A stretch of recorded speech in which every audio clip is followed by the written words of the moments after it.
সম্মানিত বন্ধুগণ, আসসালামু আলাইকুম। দূরে কাছে দেশে অথবা সে বাইরে থেকে প্রিয় বন্ধুগণ, ঠিক এই মুহূর্তে যে যেখান থেকে বাস্তব ভৌতিক গল্প শোনার জন্য আমার সাথে জয়েন করেছেন আমি আপন। আর যে আপন জীবনা গল্পের 1380তম পর্বে আপনাকে প্রতিদিনের মতো স্বাগতম জানাচ্ছি। বন্ধুগণ, আজ আমি আপনাকে শোনাব রংপুরের ভাই মোহাম্মদ আসলাম হোসেনের জীবনের, মাঝি আসলামের জীবনের চরম ভয়ঙ্কর রকম এক ভৌতিক বাস্তব জীবন কাহিনী। বন্ধুরা, আজকের গল্পের টাইটেল মাঝির জীবন বাঁচানো সেই পরী। আদৌ কি মানুষ ছিলেন? এক রাতের মর্মান্তিক বাস্তব ঘটনা। বন্ধুরা, এই গল্পটা রংপুরের প্রত্যন্ত এলাকার নদী ঘেঁষা কোনো এক মধ্যবিত্ত পরিবারের মাঝি আসলাম হোসেনের জীবনে ঘটে যাওয়া আজ থেকে বহু বছর আগের এক ভয়ঙ্কর ভৌতিক বাস্তব ঘটনা। দেখেন, গল্পটা এরকম একটা অলৌকিক গল্প যে গল্পের মাঝে আপনি ভয় পাবেন, ভালোবাসা পাবেন, পরীর মমত্বতা পাবেন এবং গল্প শেষে আপনি একটা সংকোচের মধ্যে থাকবেন যে আদৌ যার গল্প আপনি শুনেছেন সে কি মানুষ ছিল না পরী ছিল।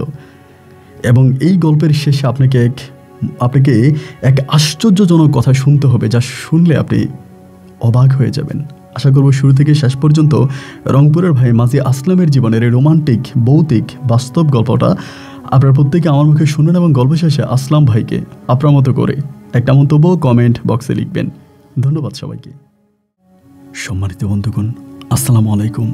আমার নাম মোহাম্মদ আসলাম হোসেন, আমার বাড়ি রংপুর।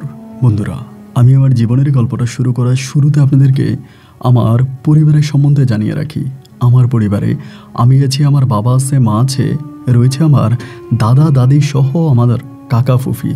আমাদের পরিবারে আরও সদস্য রয়েছে আমার বড় 2টা ভাই সহ বড় একটা বোন। আমরা টোটাল 3 ভাই 1 বোন।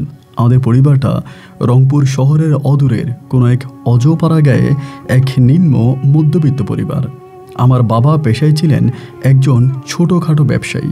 আমাদের এলাকাতে আমার বাবার একটা চায়ের দোকান ছিল। শুধুমাত্র ওই চায়ের দোকান চালিয়ে আমার বাবা আমাদের পরিবারটাকে চালাতো। পরিবারে প্রচণ্ড রকমের অভাব অনটন ছিল। তারপরেও আমার বাবা মা, আমি যেহেতু পরিবারের ছোট ছেলে, আমাকে নিয়ে স্বপ্ন দেখে তারা আমাকে অনেক দূর পর্যন্ত পড়াশোনা করাবে, আমাকে মানুষের মতো মানুষ হিসাবে গড়ে তুলবে। আমার বাবা একজন চায়ের দোকানদার, সেই থেকে তিনি তার সন্তানকে অনেক বড় একজন আলেম বানাবে। সেই নিরিখে আমার বাবা মাকে মাদ্রাসায় ভর্তি করায় এবং আমাকে হুজুর দিয়ে প্রাইভেট পর্যন্ত পড়ায়। পড়াশোনার প্রতি আমার বাবার খুব টান ছিল। আমার পড়াশোনা করতে আমার বাবার যদি লক্ষ টাকাও খরচ হতো, তারপরও আমার বাবা আমাকে পড়াশোনা করাবে। নিজের শরীরের কিডনি বিক্রি করে হলেও আমাকে আমার বাবা অনেক দূর পর্যন্ত পড়াশোনা করিয়ে বাংলাদেশের একজন বড় মানের মুক্তি আলেম বানাবে, এমন স্বপ্নটাই আমার বাবার ছিল। বাবার সেই স্বপ্নকে বুকে লালন করে আমি তখন দিনের পর দিন পার করতে থাকি এবং আব্বার সাথে একে একে আমার তখন সময়গুলো কাটতে থাকে। আমার বাবা আমাকে অনেক বেশি ভালোবাসতো। বাবার এই ভালোবাসা নিয়ে আমি তখন মাদ্রাসায় ক্লাস 5 পর্যন্ত পড়ি। মাদ্রাসায় ক্লাস 5-এর পরে আমি যখন ক্লাস 6-এ উঠি, তখন আমার ভিতরে এক ধরনের একটা দুষ্টমিপনা কাজ করতে শুরু করে। দুষ্টমিপনা বলতে ঠিক এরকম, আমার বাবার দোকানে বিড়ি বিক্রি করা হতো। আমি কি করতাম, আমার বাবার দোকান থেকে বিড়ি চুরি করতাম। বাবার দোকান থেকে বিড়ি চুরি করে আমি মাদ্রাসায় গিয়ে মাদ্রাসার বন্ধু বান্ধবের সাথে বিড়ি খাইতাম। এইটা আমার বাবা জানতো না। এবং একদিন যখন এই ঘটনা আমাদের মাদ্রাসার শিক্ষক জেনে যায় যে আমি মাদ্রাসার সব পোলাপাইনদেরকে ডেকে একসাথে তাদেরকে নিয়ে মাদ্রাসার রুমের মধ্যেই বিড়ি খাই, ওই শিক্ষক তখন আমাকে ডেকে নেয় এবং ডেকে নিয়ে আমাকে এতভাবে মারে যে মায়ের বর্ণনা আমি আপনাকে দিয়ে শেষ করতে পারবো না। আমাকে যখন মারতেছে, মায়ের যন্ত্রণা সহ্য করতে না পেরে আমি তখন দৌড়িয়ে শ্রেণীকক্ষ থেকে বেরিয়ে যাই। আমি দৌড়িয়ে মাদ্রাসা থেকে বেরিয়ে যাই এবং মাদ্রাসা থেকে বেরিয়ে গিয়ে আমি আর ভয়ে বাড়িতেও যাই না। কারণ আমি যদি বাড়িতে যাই, হুজুর তো আমার আব্বাকে বলে দিবে আপনার ছেলে বিড়ি খাইছে, আমি ওকে ধরছি মারছি, তো বাড়িতে আব্বা তো আমাকে আরও বেশি মারবে। তো আমি চিন্তা করলাম, আর যাই হোক, আমাকে বাড়ি যাওয়া চলবে না। বাড়ি গেলে আমার বাবা আমার অস্তিত্ব ঠিক রাখবে না। আমি বাড়ি না গিয়ে আমার ছোটো খালার বাড়িতে চলে গেলাম। তো আমার ছোটো খালা আমাকে অনেক বেশি ভালোবাসতো। আমাদের বাড়ি থেকে আমার ছোটো খালার বাড়ির দূরত্ব অনেক বেশি ছিল। তাই রাত 8টা কি 9টা বাজে আমি পায়ে হেঁটে কোনো রকমে আমার ছোটো খালার বাড়িতে গিয়ে উঠি। ছোটো খালার বাড়িতে উঠলে পরে ছোটো খালা তখন আমাকে ঘরে নিয়ে যায় এবং আমাকে যে হুজুর মারছে ওই মাইরের জায়গাগুলোতে খালা তখন তেল মালিশ করে দেয়। এমন করে তখন রাত পেরিয়ে গেল। পরের দিন দুপুরের ঘনাঘন আমার আব্বা আম্মা খালাম্মার বাড়িতে আসছে। খালাম্মার বাড়িতে আসার পরে আমাকে আমার খালাম্মার বাড়ি থেকে নিয়ে যাবে। আমার আব্বা আম্মা দুজনেই বলতেছে এখানে তোর থাকার দরকার নেই, চল। আমি তখন বলছি যে আমি যাব না, মানে আমার মন বলতেছিল আমাকে বাড়িতে নিলে আমার খালা মানে আমার আব্বা আম্মা আমাকে মারবে। এই জন্য আমি খালাকে শক্ত করে ধরে আসছি। আমার খালার কোনো আবার ছেলে মেয়ে নাই, মানে আমার খালার কোনো ছেলে মেয়ে নাই, অনেক বছর বিয়ে হয়েছে, কোনো সন্তানাদি হয়নি। তা আমি খালাম্মারে জড়ায় ধরে আমি খালাম্মারে মা বলে ডাকতে শুরু করি, মা গো ও মা, আপনি আমারে বাঁচান, আপনি যদি আমারে ছাইরা দেন বাড়িতে নিলে আব্বা আমারে মাইরিয়ে ফেলবো, আমি বাড়িতে যাবো না। পরে অনেকভাবে খালাম্মা, এবার আমার আব্বা আম্মা বলতেছিল যে দেওয়ার জন্য, কিন্তু খালাম্মার আমি পা ছাড়তেছি না। খালাম্মার পা এত শক্ত করে ধরে আছি, শেষ পর্যন্ত আমার আব্বা আম্মা বাধ্য হলো আমাকে না নিয়ে শূন্য হাতে খালাম্মার বাড়ি থেকে ফিরে যেতে। তো আমার আব্বা আম্মা খালাম্মাকে বলে দিছে যেহেতু তোমার বাড়িতে থাকবে, একটা কাজ করো, ওকে ওইখানকার একটা মাদ্রাসায় ভর্তি করাই দাও। তো আমার আব্বা আম্মা তখন চলে গেল বাড়িতে। আমি তখন খালাম্মার বাড়িতেই একটা মাদ্রাসায় ভর্তি হই।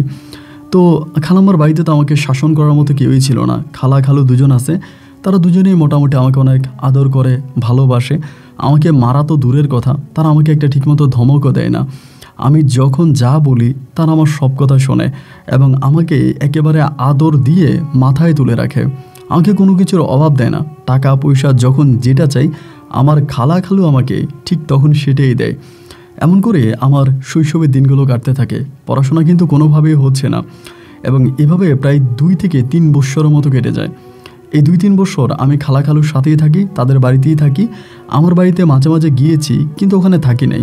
সবাই মনে করতেছে আমি খালাম্মার বাড়িতে থাকি, খালাম্মার বাড়িতে থেকে পড়াশোনা করতেছি, এই জন্য সবাই ওভাবেই আমাকে দেখে। খালাম্মার বাড়িতে পড়াশোনা করে ওখানেই থাকি, আব্বা আম্মা আমাকে ওভাবেই দেখে। বাড়িতে গেলে উল্টা আমাকে আরও টাকা পয়সা দিত, যে টাকা দিয়ে দিত, টাকা নিয়ে যা, খালাম্মার বাড়িতে পড়াশোনা করি, সবাই জানে, এই জন্য সবাই আমাকে আদর যত্ন করে। এমন করে খালাম্মার বাড়িতে আমি আলিম পরীক্ষা দিই, দাখিল পরীক্ষা দিই। তো দাখিল পরীক্ষা দেওয়ার পরে আমি দাখিলে 4 সাবজেক্ট মানে 4 সাবজেক্টে ফেল করি। তো ফেল করলেও না, মানে দাখিল পরীক্ষা দেওয়া ছাত্র মনে হয় খালাম্মার পুরো গ্রামে আমি একাই ছিলাম। ওই সময় ক্লাস 8 পাস করা মানে অনেক শিক্ষিত, মানে ক্লাস 8 পাস করা এটাকে অনেক শিক্ষিত বলা হয়। তো সেই ক্ষেত্রে আমি তো মানে আমি তো দাখিল পরীক্ষা দিয়েছি, তার মানে আমি মহা শিক্ষিত। তো সবাই তখন আমাকে অনেক আদর করতো, ভালোবাসতাম। খালাম্মার বাড়িতে থাকি এবং এরপরে আমি আর পরীক্ষা দিই না। এই ঘটনার কিছুদিন পরে লাল মিয়া বলে একজন কবিরাজ ছিল আমার খালাম্মার বাড়ির পাশে, মানে খালাম্মার বাড়ির পাশে মোটামুটি খালাম্মার বাড়ি থেকে একটু দূরে ছিল। তো ওই লাল মিয়া কবিরাজ কবিরাজি করতো। হঠাৎ করে উনি আগে অত বড় মাপের কোনো কবিরাজ ছিলেন না, এমনি কবিরাজি করতো, রুগী দেখতো এইরকম। বাট হঠাৎ করে জানা গেল তার সাথে নাকি অনেকগুলো জিন পরি এসে ভর করে, তার উপরে অনেকগুলো জিন পরি এসে ভর করে এবং তিনি এখন অনেক বড় পাওয়ারফুল কবিরাজ হয়ে গেছে। তো দেখা যায় দূর দূরান্ত থেকে মানুষরা এই কবিরাজের বাড়িতে আসতে শুরু করে, মানে লাল মিয়ার বাড়িতে আসতে শুরু করে। আমার খালু আগের একটা দোকান ছিল বাজারে, মানে আমার খালুর নিজেরও দোকান আছে, মুদির দোকান, মালামাল বিক্রি করতে এরকম। তো ব্যবসাটা খুব ভালোভাবে চলতেছিল না। এরপর আমার খালু কোনোভাবে ধরে রাখছে সংসার চালানোর জন্য। যখন লাল মিয়া কবিরাজের এরকম একটা ঘটনা সবার কাছে অলৌকিকভাবে ঘটে গেল, সবাই বলল লাল মিয়ার সাথে অনেকগুলো পরী থাকে এবং যিনি শ্রদ্ধা লাল মিয়ার কাছে এসেছে, লাল মিয়ার সাথে থাকে। এরকমভাবে দূর দূরান্ত থেকে অনেক মানুষ তখন লাল মিয়া কবিরাজের বাড়িতে আসতো কবিরাজি শিক্ষা না, মানে কবিরাজি মানে সমস্যার সমাধান করার জন্য। এরপরে হঠাৎ আমার খালামণি আমার খালুর একটা বুদ্ধি দিল, একটা কাজ করেন, লাল মিয়া কবিরাজের বাড়িতে তো প্রচুর মানুষ আসে, তার বাড়ির সামনে আপনি তাবিজ, এরপরে আপনার তাগি, এটা ওইটা বিক্রি করার একটা দোকান দিয়ে দেন। ওই যে ধরেন আপনার অনেকেই পানির বোতল লাগে, পানির বোতল পানি পরায় দিবে, তারপরে তাবিজ, তাগি, এটা ওইটা সব, মানে ওই যে আবার সাদা কাগজ, কলম, মানে ওই যে এগুলোর জন্য যা যা দরকার হয় তাতেই খালা বলল যে ওইখানে দেওয়ার জন্য। তো ওই আমার খালু বলে আমার তো একটা দোকান আছে, দোকান তো আমি চালাইতেছে, মোটামুটি চলতেছে। আসলাম তো বাড়িতে একাই বসে আছে, ও পরীক্ষা দিল, পরীক্ষায় ফেল করলো, এরপর তো আর পড়াশোনা করে নাই, ও তো ওভাবেই আছে। একটা কাজ করো, দোকানটা আসলামরে বুঝিয়ে দাও, ওইখানে একটা দোকান দাও, আসলামরে বলো দোকানদারি করার জন্য। পরে আমার খালু আমারে পুঁজি দেয়, আমার খালা আমারে পুঁজি দেয়, আমার মাও কয়টা টাকা দেয়। তো ওই দোকানটা দিতে আবার খুব বেশি টাকা লাগে না, ধরুন ওনার বাড়ির সামনে একটা ছোট টঙের দোকানের মতো দিলাম। তো ওইখানে বিশেষ করে তাবিজের যে ঠোলা, মানে তাবিজের যে বাক্স, ওইটা বেশি বিক্রি হতো। তাবিজের বাক্সের প্রচুর পরিমাণের কাস্টমার ছিল। প্রচুর পরিমাণ কাস্টমার আসতো তাবিজের ওই বাক্সটা কেনার জন্য। তাবিজের ওই বাক্সটা বিক্রি করতাম, তাগি বিক্রি করতাম, বাক্স বিক্রি করতাম। মোটামুটি দেখা গেল যে প্রচুর পরিমাণের মানুষ তখন আমার কাছে আসতে শুরু করে এগুলো কেনার জন্য। অল্প কিছুদিনের ভিতরে আমার আয় উন্নতি বা ব্যবসা অনেকটা বেড়ে গেল। তো অনেকটা বেড়ে গেল। তো যিনি কবিরাজ, ওনার নাম হচ্ছে লাল মিয়া, উনি মাঝে মাঝে করতো কি, আমার দোকানের পিছনেই মানে সুন্দর একটা জায়গা আছে, ওই জায়গায় এসে মাঝে মাঝে বিকেলবেলা আসর নামাজের পরে বসে থাকতো। তো যেহেতু ওনার মাধ্যমে বা ওনার উসিলায় আমাদের ব্যবসা বাণিজ্য চলতেছে, আমার আয় ইনকাম হইতেছে, আমি দোকান দিছি। তো উনি যখন বিকেলবেলা ওই আমার দোকানের পিছনে এসে বসতো কবিরাজটা, আমি কী করতাম, দোকানটারে বন্ধ করে, ওই সময় তো আর কাস্টমারও থাকতো না, দোকানটা বন্ধ করে ওনারে গিয়ে ওনার শরীর ম্যাসাজ করে দিতাম, হাত পা টিপে দিতাম, মাথার চুল টেনে দিতাম, ওনাকে অনেক যত্ন আত্মি করতাম। তো উনি আমাকে অনেক ভালোবাসতো এবং কাস্টমাররা আসলে উনি বলতো যে আমার দোকান থেকে যেন তাবিজের বাক্স কিনে। দেখা যায় যে আমার ব্যবসা আরও বেশি বৃদ্ধি পেতে শুরু হলো। এই সময়ের ভিতরে আমার খালুর হঠাৎ করে দোকানটা চুরি হলো, মানে বাজারে আমার খালুর যে দোকান ছিল ওই দোকানটা চুরি হলো। এবং চুরি হওয়ার পরে দেখা গেল খালু একেবারে নিঃস্ব হয়ে গেছে, খালুর আর কোনো কিছুই নেই। ওই মুহূর্তে আমি খালুরে বললাম, খালু একটা কাজ করেন, আপনি আমার তাবিজের দোকানে বসেন, আমার তাবিজের দোকানে তো অনেক বেচা কিনা হচ্ছে, অনেক আয় ইনকাম হচ্ছে, আপনি চলে আসেন, আপনি আমার তাবিজের দোকানে বসেন, তাবিজ তোমার বিক্রি করেন, এখানে থাকেন, আপনার ওইদিকে যাওয়ার দরকার নাই। আমার খালু বলল, সত্যি বলতেছো তো, এখানেই বসবো? আমি বললাম, হ্যাঁ আপনি এখানেই বসেন।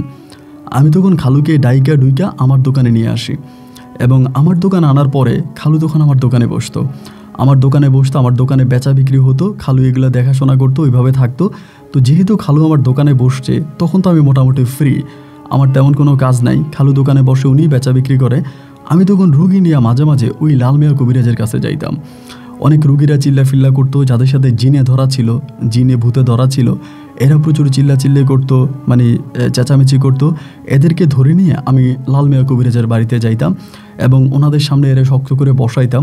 আর লাল মিয়া কবিরাজ বলতো, এই আসলাম, এটা নিয়ে আয়, ওইটা নিয়ে আয়, মানে খুবভাবে আমাকে উনিও ওইটা আনার আদেশ দিত।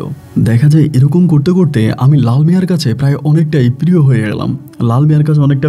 গেলাম, এবং তিনি আমাকে অনেকটা ভালোবাসে। ধরেন আমি বিভিন্ন জায়গায় যাচ্ছি বা রুগী নিয়ে আসতেছি, রুগীদের সমস্যা উনি সমাধান করতেছে, অনেক রুগীরা ধরে রাখতে পারে না, আমি আবার দেখতে শুনতে একটু স্বাস্থ্যবান ছিলাম, শক্তি ছিল শরীরে, আমিও ওইটারও শক্ত করে ধরিয়া বসাই, এরপরে উনি আবার ওইটার চিকিৎসা করে। তো এইভাবে দেখা যায় অল্প সময়ের ভিতরে ওই লাল মিয়ার সাথে আমার খুব ভালো একটা সম্পর্ক হয়ে গেল। একদিন লাল মিয়া আমার জিজ্ঞেস করলো যে, আসলাম, তোমার যে দোকানটা আছে ওই দোকানটা এখন কে চালায়? তুমি সারাদিনই দেখি আমার এখানে থাকো, আমাকে সাহায্য সহযোগিতা করো, মাঝে মাঝে রুগীদেরকে ধরে নিয়ে আসো, তুমি আমার সাহায্য সহযোগিতা করতেছো, তোমার দোকানটা চালায় কে? আমি তখন ওনারে বললাম যে, হুজুর, আমার দোকানটা আমার খালু চালায়, আমার খালুর আগে বাজারে একটা দোকান ছিল, ওই দোকানে মাইর খেয়েছে, এখন খালু ওই দোকানটা চালায়, আমিও চালাই, দুজনেই মিলে দোকান চালাই। তখন উনি আমারে বলতেছে, তার মানে তুমি তো এখন, মানে তোমার খালু যদি তোমার দোকান চালায়, তাহলে তো তুমি এখন মোটামুটি ফ্রি আছো, তোমার উপর তো কাজের তেমন কোনো চাপ নাই, তো আমি যদি একটা কাজ দেই এটা করবা? আমি বললাম যে, আপনি যদি কাজ দেন আমি করব না, এটা কোনো কথা হইল? আপনি আমার যেই কাজ করতে বলেন, যাই করতে বলেন আমি করব, আপনি বলেন আমার কি করতে হবে। উনি আমারে বলল, আসলে কিভাবে বলবো তোমাকে, তাও বলি, যেহেতু তুমি আমার দোকানে বহুদিন ধরে আছো বা আমার সাথে তোমার একটা ভালো সম্পর্ক, মানে আমার এখানে অনেক দিন ধরে যেটা সম্পর্ক আছে, আমি তোমাকে আমার খাদেম হিসেবে রাখতে চাই, তুমি কি আমার খাদেম হিসেবে থাকবা? আমি বললাম, এটা আপনি কি বললেন? আপনার খাদেম হওয়া এটা তো সৌভাগ্যের বিষয়, এটা তো আমার জন্য একটা সৌভাগ্যের বিষয়, আমি আপনার খাদেম হব, এর থেকেও বড় কিছু তো আর আমার হতে পারে না। আলহামদুলিল্লাহ, আমি আপনার প্রস্তাবে সম্পূর্ণরূপে রাজি আছি, আপনি যদি আমাকে আপনার খাদেম বানিয়ে দেন, আমি আপনার খাদেম হিসাবে থাকতে চাই। উনি আমাকে বলল, সত্যি তো আমার খাদেম হিসাবে থাকবা? আমি বললাম, হ্যাঁ, আমি আপনার খাদেম হিসাবে থাকবো, আপনি আমাকে আপনার খাদেম বানিয়ে নেন। উনি বলল, ঠিক আছে, তাহলে কালকে থেকে তুমি তোমার জামা কাপড় যাই কিছু আছে সব নিয়ে তোমার খালাম্মার বাড়ি থেকে আমার এখানে চলে আসো, আমি তোমার একটা রুম দিব, ওই রুমের ভিতর তুমি থাকবা এবং এরপরে তুমি আমার সাথে সাথেই থাকবা এবং প্রয়োজনে আমি তোমাকে কবিরাজি শিখাবো, কারণ তোমার আচার আচরণ কথাবার্তা সব কিছু আমাকে মুগ্ধ করেছে, তোমাকে আমার অনেক ভালো লেগেছে, যার জন্য আমি চাই আমার অপরিবর্তে আমি যখন থাকবো না তখন আমার এই সাইটগুলো তুমি দেখাশোনা করবা। এবং ওই লাল মিয়ার কোনো ছেলে মেয়ে ছিল না, মানে ওনার কোনো ছেলে মেয়ে না, ওনার 3টা ওয়াইফ ছিলেন, মানে 3টা বউ ছিলেন, এবং আল্লাহর কি হুকুম আর কি, ওনার কোনো সন্তানাদি হয় না। এটা কবিরাজ মানে অনেকেই বলে যে ওনার সাথে জিনেরা আছে বা জিনেরা ওনাদের সন্তান নিতে দেয় না, এরকমও কোনো সমস্যা হতে পারে।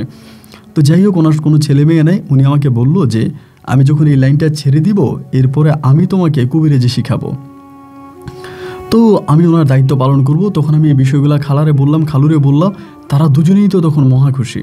আর এরই মাঝে দেখা গেল যে খালু আমাকে তাদের নিজের সন্তানের মতোই নিয়ে নিল। আমার মা তখন আর আমার কোনো খোঁজ খবর নেয় না, আমার বাবাও আমার কোনো খোঁজ খবর নেয় না। যেহেতু আমার বাড়িতে 2টা ভাই আছে, এই 2 ভাইকে নিয়ে আমার মা আলোলে দোললে, আমার বাবা আলোলে দোললে, 2 ভাইকে নিয়ে আসে। আমাকে নিয়ে তাদের কোনো মাথা ব্যথা নাই। আমি কোথায় আছি না আছি, আমি বেঁচে আছি মরে গেছি, খালার বাড়িতে কেমন আছি, এই সমস্ত কিছু আমার আব্বা আম্মার জানার প্রশ্নই আসে না।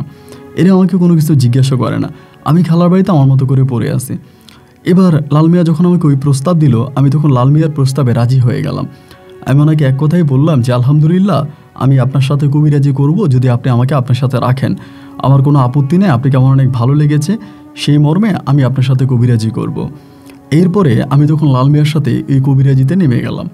আমি তখন কবিরাজিতে নেমে গেলাম বলতে লাল মিয়ার খাদেম হয়ে গেলাম।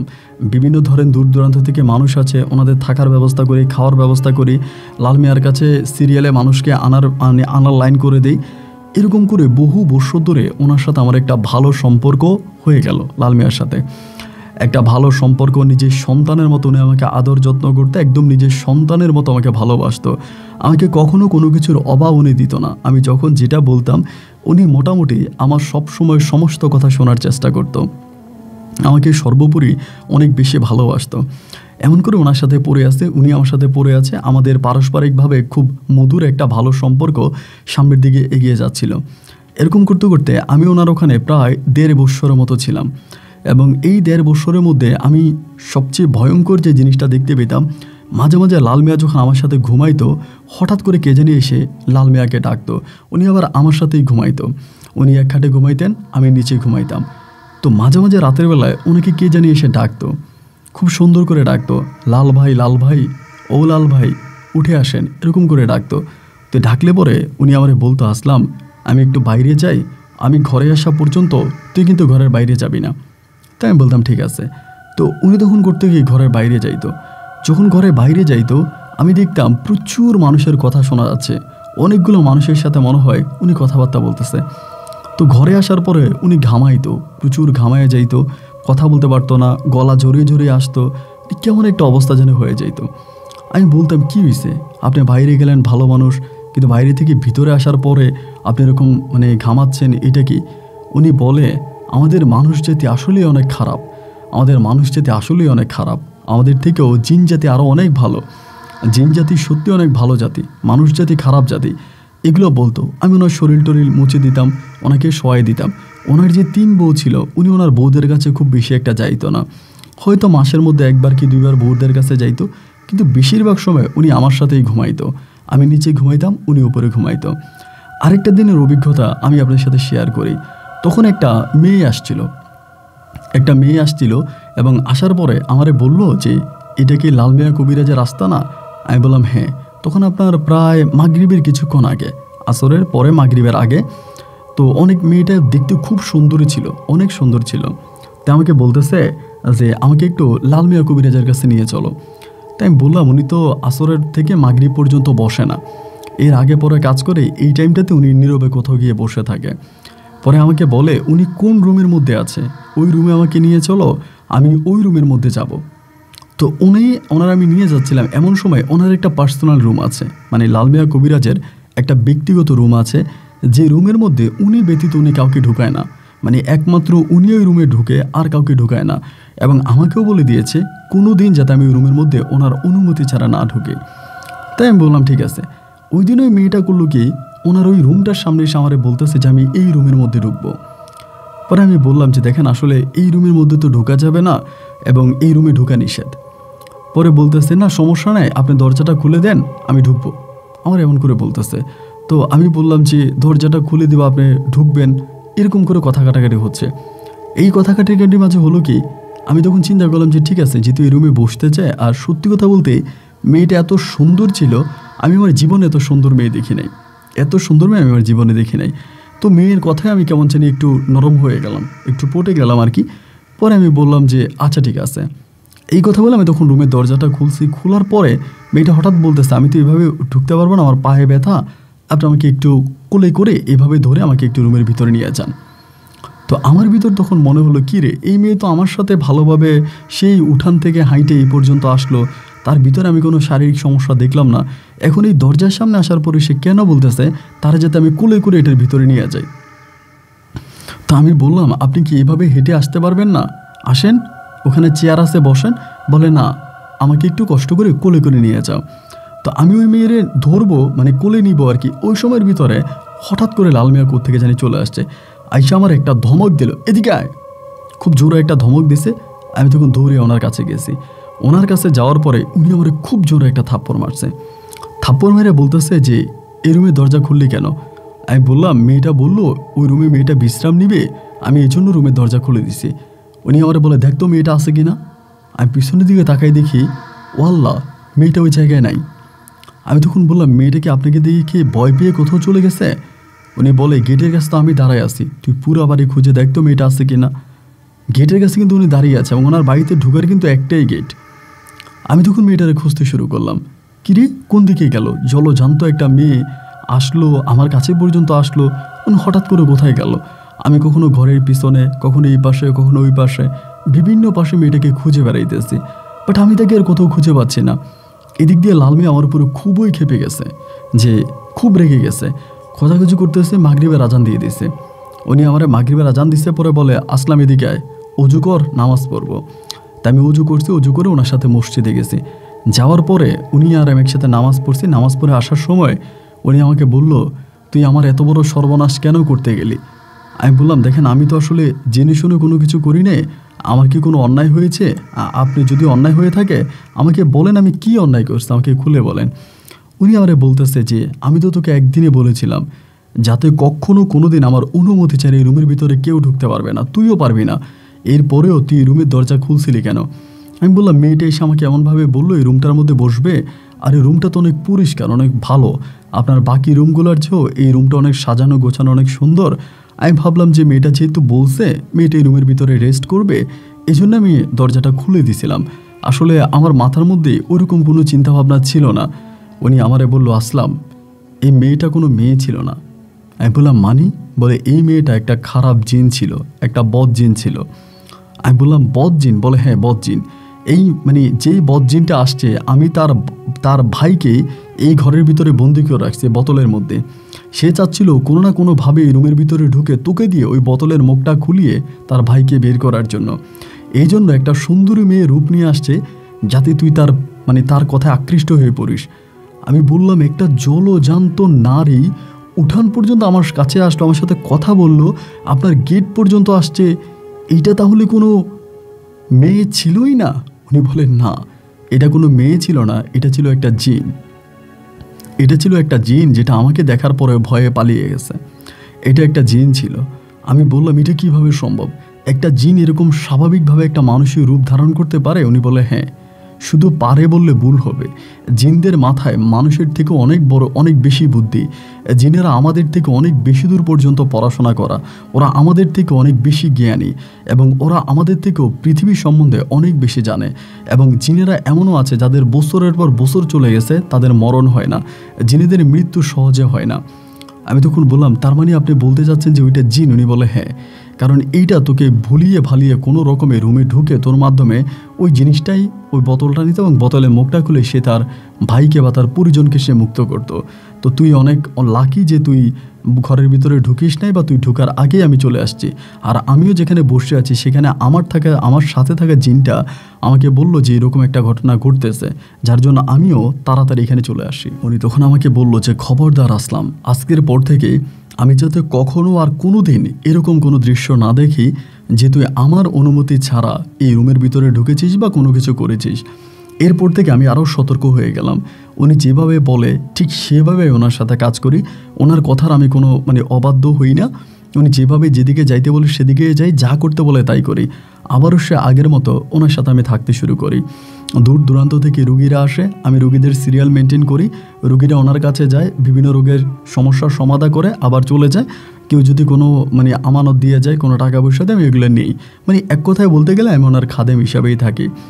এভাবে আরও বেশ কয়েকদিন কেটে গেল। বেশ কয়েকদিন কেটে যাওয়ার পরে একদিনের মনে খুবভাবে ধরলাম যে দেখেন, আমি তো আপনার সাথে আজকে বহু বছর ধরে আছি। আপনার সাথে আসার আগে আপনি আমাকে বলেছিলেন যে আমাকে কবিরাজি শিখাবেন, তো আপনি তো আমাকে এই পর্যন্ত কোনো কবিরাজি শিখান নাই। আমাকে আপনার সাথে রেখেই দিয়েছেন, আমি আপনার সাথেই আছি, বাট আমি তো এই পর্যন্ত কোনো কবিরাজি শিখতে পারলাম না। এখন আপনি কি আমাকে একটু কবিরাজি শিখাবেন? আমি একটু কবিরাজি শিখতে চাই। উনি তখন আমাকে বলল যে দেখো, এই জিনিসটা না শেখাই ভালো। হঠাৎ করে তখন আমি বললাম যে এটা আপনি কি বললেন? আপনি আমারে বললেন কবিরাজি শিখাবেন, এখন আপনি আমাকে বলতেছেন যে এই জিনিসটা না শেখাই ভালো। উনি আমাকে বলে দেখো আসলাম, আমি তোমাকে অনেক পছন্দ করি, আমার নিজের কোনো সন্তান নাই, আমি তোমাকে আমার নিজের সন্তানের মতো মানি, কিন্তু দেখো এই জিনিসটা যদি তুমি শিখতে যাও, এটা তোমার জন্য খারাপ কিছু বই আনবে, এটা তোমার জন্য ভালো কিছু বই আনবে না। আমি চাই না তুমি এটার মানে জিন বা পরীদের কোনো কবলে পড়ো, আমি চাই না তুমি এই লাইনে আসো।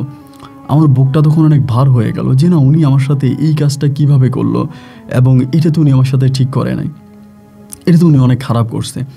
এই কথাগুলো বলার পরে আমি আর ওনার সাথে ঠিক মতো কথা বলি না, ওনার কাছ থেকে একটু দূরে দূরে সরে থাকি।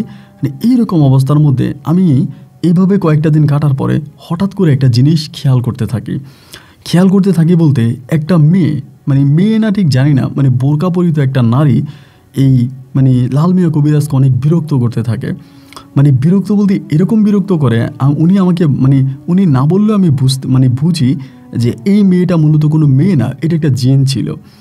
বুঝতে পারি যে উনি বসে আছে, এসে ওনার চুল টান দিচ্ছে, ওনাকে ধাক্কা দিয়ে ফালাই দিচ্ছে। অন্য কোনো জিনেরা কিন্তু এইভাবে ওনার কাছে আসার বা ওনার এরকম ক্ষতি করার সাহস পায় নাই, বাট এইটা দেখতেছে ওনার সাথে এরকম করে। আমি তো ওনার সাথে বসে থাকি রাতের বেলায়, দিনের বেলায়, এবং রাতের বেলা উনি শুয়ে আছে, হঠাৎ করে ওনাকে একটা থাপ্পড় দিয়ে চলে যায়, থাপ্পড় দিয়ে ফেলে। তো এই জিনিসগুলো আমি দেখে একটু বিব্রত হয়ে গেলাম যে কী ব্যাপার। এবং ওনাকে জিজ্ঞেস করলাম যে হুজুর, কিছু মনে করবেন না, কয়েকটা দিন ধরে এইরকম একটা জিনিস দেখতেছি, যে এটা কি? আপনার এসে থাপ্পড় দেয়, আপনার সাথে কেমন করে, এইটা কি? উনি আমারে বলে আমি তো ভালো থাকতে চাই, আমাকে আসলে ভালো থাকতে দেয় না, আমাকে খারাপ করার চেষ্টা করতেছে। আর আমি যদি খারাপ হই, তাহলে যে আমি কতটা খারাপ হব, এটা না ওই পরি চিন্তাও করতে পারবে না। আমি তখন বললাম যে এটা কি কোনো পরি? বলে যাক, তোর জানতে হবে না, তবে আমি এটারে 2 দিনের সময় দিছি, 2 দিনের ভিতরে যদি ভালো হয়ে যায় তাহলে ভালো, আর যদি ভালো না হয় এটার জীবনে খুব খারাপ কিছু নেমে আসবে। এই 2 দিনের মধ্যে দেখলাম যে না, ওনার সাথে এটা করেই যাচ্ছে। উনি খাবার খাইতে আসে, হঠাৎ দেখি যে খাবারের প্লেট অনেক দূরে চলে গেছে, খাবারের প্লেট নাই। উনি গোসল করতে গেছে, ওনার জামা কাপড় খুঁজে পাচ্ছে না, এবং কোনো কিছু করতে গেলে ওনাকে পর্যাপ্ত পরিমাণের প্রচণ্ড রকমের বিরক্ত করতে থাকে, যেগুলো আসলে স্বাভাবিকভাবে দেখলেই একটু ভয় লেগে যাওয়ার মতো অবস্থান। তো এরকমভাবে তখন বৃহস্পতিবার রাত ছিল, আমার মনে আছে। বৃহস্পতিবার রাতে করছে কি, ওনার ছোট যে বউটা আছে ওই বউটাকে বিরক্ত শুরু করছে। ছোট বউটা গালাগালি করতেছে। আবার ওনার যে ছোট বউ কবিরাজের, সে কিন্তু খুব রাগী ছিল, কম বয়সী ছিল, অনেকটা রাগী। ওনার ওই ছোট বউ ওনার সাথে গালমন্দ করতেছে যে কী কারণে আমার বাড়িতে এনে রেখে দিয়েছেন, আমি বারবার বলতেছি আমাকে দিয়ে আসেন আমার বাপের বাড়িতে, আমাকে পাঠাচ্ছেন না কেন, আমাকে কেন এখানে বিরক্ত করতেছে, আমাকে কেন জ্বালাইতেছেন। ওনার বউ ওনারে এভাবে গালাগালি করতেছে। তো পরে উনি আমারে বলতেছে যে শেষ পর্যন্ত আমার ছোট বউরে যায় ধরছিস, আমারে বলে। তাই আমি বললাম যে আপনি এই কথা কারে বলতেছেন? বলে যারে বলার বলছি, তুই ঘরে থাক, আমি আসতেছি। এই কথা বলার পরে উনি তখন এখান থেকে বেরোলো, এই জায়গা থেকে বেরোইছে। বেরোয়ার পরে উনি করলো কি, ওই ওনার বাড়ি থেকে মোটামুটি খানিকটা দূরে একটা হিন্দুদের মন্দির আছে, মন্দিরের ওই দিকে চলে যাচ্ছে। তা আমি বললাম যে আপনি কই যান? উনি বলে তুই আমার পিছনে পিছনে আসিস না, আমি যেখানে যাচ্ছি আমি আসবো। তো উনি তখন চলে গেছে। আমি ভাবলাম যে হয়তো উনি ওনার ছোটো বউয়ের কাছে গেছে, হয়তো ওইদিকে গেছে একটু ঘুরে ফিরে, ছোট বউ যেহেতু ভকভক করতেছে, মনে হয় ছোট বউয়ের কাছে গেছে, ছোট বউয়ের সাথে আজকে রাতে থাকবে, যেটা আমার মনে হলো আর কি। তো এইটা মনে হওয়ার পরে আমি তখন চুপ হয়ে রইলাম, এবং আমার একটু তন্দ্রায় চলে গেছে, আমার মোটামুটি একটু ঘুম চলে আসছে। এবং ঘুমটা যখন আমার আসছে, হঠাৎ করে উনি এসে আমাকে ডাকতে শুরু করছে, আমাকে ডাকতেছে যে আসলাম উঠ, কয়েকটা ডাক আমাকে দিল। আমি তখন উঠলাম। উঠার পরে আমারই বলতেছে যে এদিকে আয়, ঘরের বাইরে নিয়ে গেল। ঘরের বাইরে নিয়ে যাওয়ার পরে দেখলাম ওনার কাছে একটা কবুতরের খাঁচাটা অনেক বড়ও না ছোটও না, কবুতরের খাঁচার মতো একটা খাঁচা, এবং এই খাঁচাটার 4 কোণায় 4টা তাবিজ বাঁধা।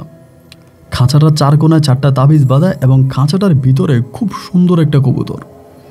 এবং ওনার শরীরটা প্রচুর ঘামায় আছে, ওনার শরীর থেকে ঘাম বেরোইতেছে এবং ওনার গায়ে হাতে পায়ে বিভিন্ন জায়গায় আপনার নখের আঁচড় বসে আছে, যে নখ দিয়ে আঁচড়ালে যেরকম শরীরে দাগ পড়ে যায় এরকমভাবে ওনার শরীরের বিভিন্ন জায়গায় আঁচড়ের দাগ। তো আমি একটু বিব্রত হয়ে বললাম যে কি ব্যাপার, আপনার অবস্থা এরকম কেন, আর এইটা কি?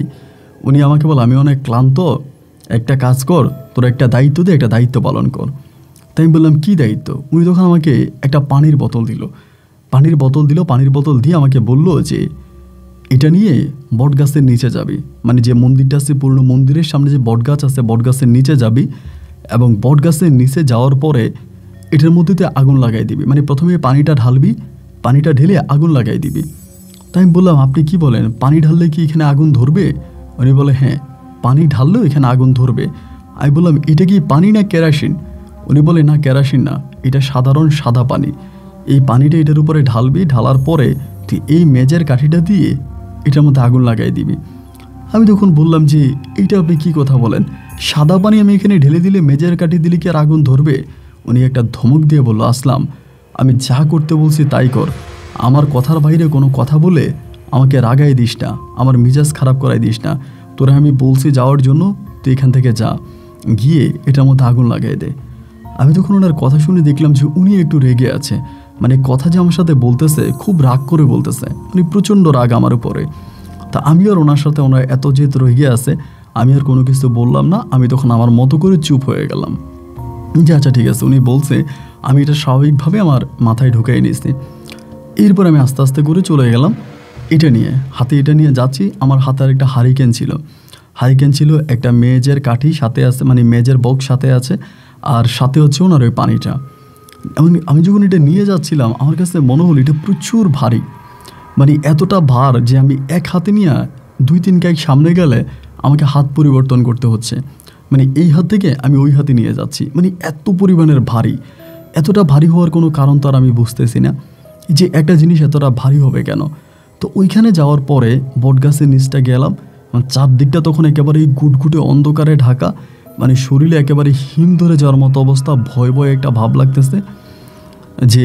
এবং বটগাছের নিচে, এই বটগাছের পিছনে একটা হিন্দুদের পুরনো মন্দির আছে, এই মন্দিরটা এখন বন্ধ, মন্দিরটা এখন আর খোলা নাই, মন্দিরটা বন্ধ। তো মন্দিরটার সামনে গিয়ে আমি তখন এই জিনিসটাকে নিয়ে, বক্সটাকে নিয়ে ওখানে এটাকে রাখছি। রাখার পরে এটা এত করুণ সুরে ডাকতেছে যা শুনে রীতিমতো আপনার ভিতরে মায়া ঢুকে যাবে, একেবারে করুণ সুরে, মায়ার সুরে আমার দিকে তাকিয়ে আছে এবং ডাকতেছে। তো আমার হাতে যে হারিকেনটা ছিল, হারিকেনের বাতিটা আমি তখন একটু বাড়িয়ে দিলাম, মানে আলোটা একটু বাড়িয়ে দিলাম, এবং বাড়িয়ে দেওয়ার পরে আমি এটার মুখের কাছে নিয়ে গেলাম। ওর চোখ দুটো দিয়ে তখন পানি পড়তেছে, এটা আমি স্পষ্ট দেখলাম। কবুতরের চোখগুলো একটু বড় বড় হয়ে দেখবেন, এবং এটার চোখগুলো একটু অস্বাভাবিক ছিল, মানে চোখগুলো আরও বড় বড় ছিল।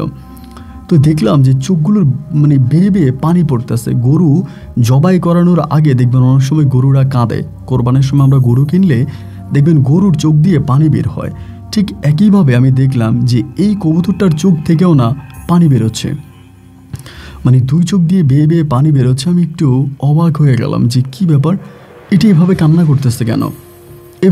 করতেছে কেন, আমি এটার দিকে তাকায় আছি। খানিকটা তাকিয়ে থাকার পরে আমার ভিতরে কবুতরটার জন্য একরকম মায়া কাজ করতে শুরু হলো, মানে একটু মায়া লেগে গেল। এবং যখন মায়া লেগে গেল আমি তখন বললাম কি, মানে ওই কবুতরের যেই মানে মুখটা আছে যেটা দিয়ে এটাকে ঢুকিয়েছে, ওই মুখটা আবার একটা লাল সুতা দিয়ে বাঁধা। তো আমি করলাম কি, এটার দিকে অনেকক্ষণ তাকিয়ে থাকার পরে আমি ওই লাল সুতার বাঁধনটা খুলে ফেললাম, মানে কবুতরের খাঁচার মুখের যে লাল সুতার বাঁধনটা আছে, আমি তখন ওই লাল সুতার বাঁধনটা খুলে ফেললাম। এবং লাল সুতার বাঁধনটা খুলে সবেমাত্র মুখটা খুললাম, কবুতরটা ফুরুত করে মানে বের হয়েই উড়াল দিয়ে চলে গেছে। সেকেন্ডের মধ্যে মনে হয় এটা হাওয়া হয়ে গেছে, কই চলে গেছে আমি এটাকে দেখি নাই, মনে হয় কয়েক সেকেন্ডের মধ্যে এটা উড়াল দিয়ে হাওয়া হয়ে গেল। একটু বিব্রত হয়ে গেলাম, কী ব্যাপার, এটা উড়াল দিয়ে কয়েক সেকেন্ডের মধ্যে কোথায় চলে গেল? আমি এটাকে উপরের দিকে দেখতেছি সেটা নাই, এটার কোনো জায়গায় নাই। বুকের ভিতর তখন এক ধরনের ভয় কাজ করতেছে যে এটা কি হলো, এবং এটা কয়েক সেকেন্ডের মধ্যে উড়াল দিয়ে এমন কোথায় চলে গেল।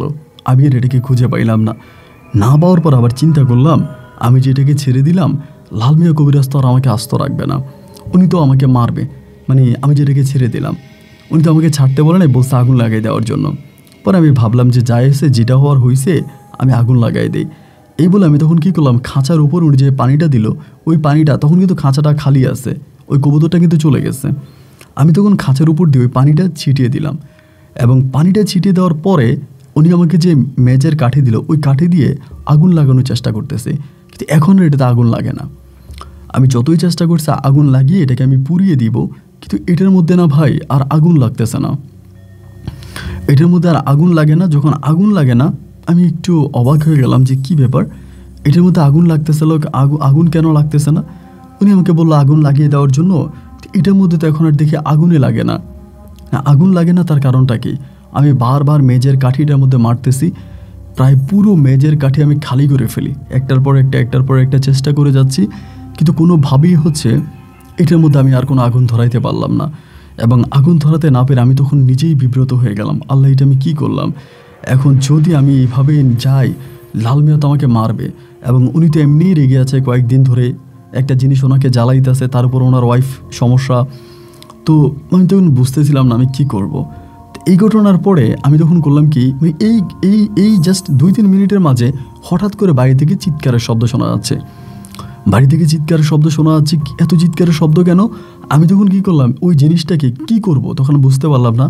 আমি তখন এটাকে ওই বট গাছের পিছনে যে পুরনো মন্দিরটা আছে, মন্দিরের দিকে ওই খাঁচাটারে, মানে খালি খাঁচাটারে ঢিল মেরে দিলাম, পানির বোতলটা ওইদিকে ফেলে দিলাম। ফেলে দেওয়ার পরে আমি দৌড়ে এখানে আসছি, মানে দৌড়ে উঠানে আসছি, এবং উঠানে এসে দেখতেছি যে ওনার যে ওয়াইফ আছে, মানে ছোটো বউ আছে লাল মিয়ার, ওই ছোটো বউটার শোয়াই রাখছে, এবং ছোটো বউয়ের মুখ থেকে অনর্গল রক্ত বেরোইতে আছে, অনর্গল রক্ত বেরোইতেছে। মানে আমি দেখি তো ভয় পেয়ে গেছি। লাল মিয়া আমার দিকে বড় বড় চোখ করে তাকানোর পরে মুহূর্তের মধ্যে দেখা গেল যে মানে কি হইল আমি দেখি, মানে বুঝতে পারলাম না। হঠাৎ লাল মিয়ার ছোটো বউ আর কথা বলে না, লাল মিয়ার চিৎকার দিয়ে উঠলো, সবাই চিৎকার দিয়ে উঠলো। বোঝা গেল যে তার ছোটো বউ মারা গেছে। বউটা মারা গেল, এবং মারা যাওয়ার পরে লাল মিয়া আর কিছু মানে বুঝে উঠতে পারলো না, এবং সে উঠেই আমাকে একটা খুব জোরে থাপ্পড় মারছে। পরে আমি তো কিছু বুঝতে পারলাম না যে আমার সাথে আমারে কেন থাপ্পড় মারলো। থাপ্পড় মারার পরে আমারে বলে, বেরো তুই আমার বাড়ি থেকে, এই মুহূর্তে বেরো। তখন একেবারে রাত 3টা 3:30টার মতো বাজে। তো আমি সময় বেরোয় কোথায় যাব? আস্তে আস্তে করে চারদিক থেকে মানুষ আসতেছে, সবাই মিলে আসতেছে। লাল মিয়া শ্বশুরবাড়িতে খবর দেওয়া হয়েছে, লাল মিয়া শ্বশুরবাড়ি থেকেও লোকজন আসছে, সবাই তখন আসতেছে। এবং আসার পরে বোঝা গেল লাল মিয়ার ছোটো বউ মারা গেছে।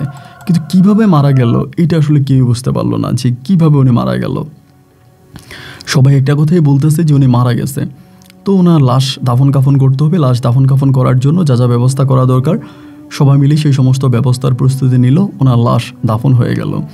ওনাকে দাফন করা হলো পরের দিন প্রায় দুপুর 12:30 কি 1টার দিকে, মানে নামাজ পড়ে আর কি, জোহরের নামাজ পড়ে তখন হচ্ছে ওনার লাশটাকে দাফন করলো। লাশ দাফন হয়ে যাওয়ার পরে আমি তো ভয়ে ভয়ে লাল মিয়ার সামনে যাই না। আসরের আজান দিছে, আমি কিন্তু ওই সময় মসজিদেও যাই না।